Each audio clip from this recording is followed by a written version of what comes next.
سیاروں اور خلاؤں کے وسائل پر تحقیق کے لیے کم اور قبضے کے لیے زیادہ سرگرم ہے۔ ہوس اور لالچ ہی اس زمین نامی سیارے کو ڈبو رہی ہے۔ مجھے حضرت مجدد الافسانی کی بات یاد آ گئی، ان کی بک ہے احیاء العلوم، پڑھنے والی بک ہے۔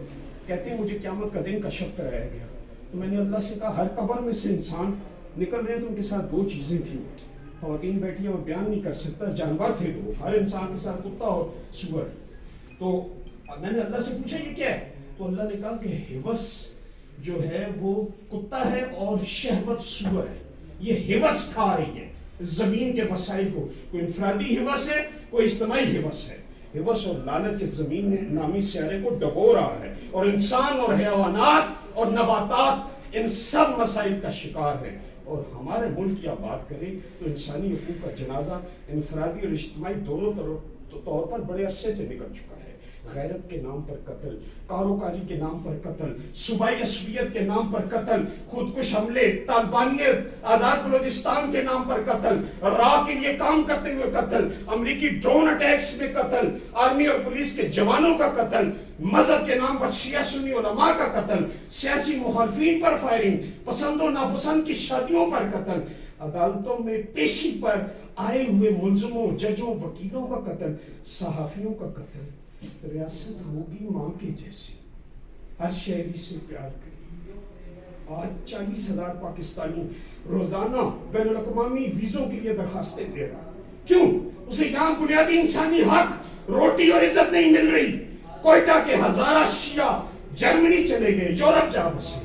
ملاوٹ، جعلسازی، کرپشن، دھوکہ بازی، جعلی نوٹ، چوریاں، گردے نکالنا، رشوت، اقربا پروری، سفارش، ماورائے عدالت قتل، تھانوں میں ٹارچر سے قتل، مسجدوں سے جوتے اور پیسوں کے گلے چوری، عورتوں سے پرس چھیننا، بجلی اور گیس چوری کرنا، گھٹیا پٹرول بیچنا، گھٹیا کوکنگ آئل، فیکٹریوں کا ویسٹ مٹیریل دریاؤں اور ندی نالوں میں پھینکنا، شادی ماتم کی صورت میں شامیانہ قنات لگا کے گلی بند کر دینا، مذہبی جلوسوں سے عوام کے روڈ بلاک کرنا۔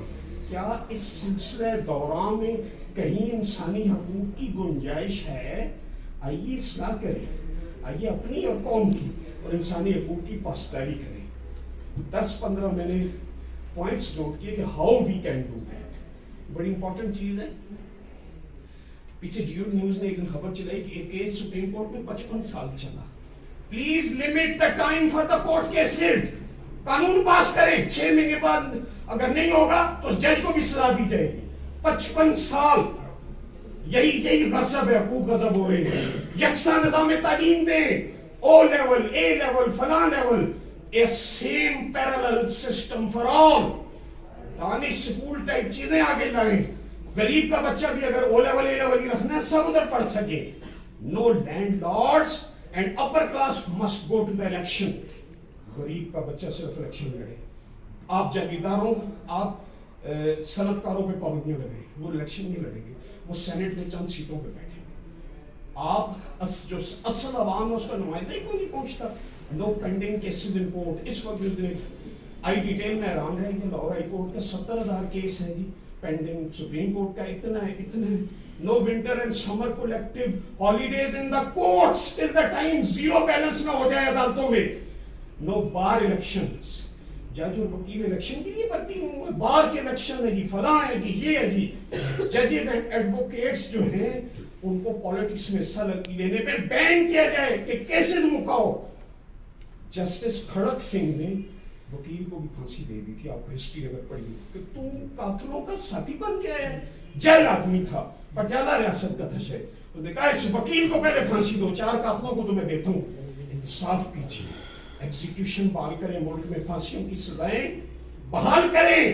خوف ختم ہے لوگوں کے اندر، مجرم اس لیے شیر ہو کے پھر رہے کہ ضمانت کرا لوں گا سسٹم سے، سزائے موت تو ہے ہی نہیں۔ پلیز امپوز ایگزیکیوشنز، آپ سزائے موت کو بحال کیجئے، ریاست کے وسائل پر قبضہ کو بند کیجئے، کرپشن کے اوپر آپ ایک کمیٹی بٹھائیں کہ یہ اس ملک کو کیوں کھا رہی ہے کرپشن۔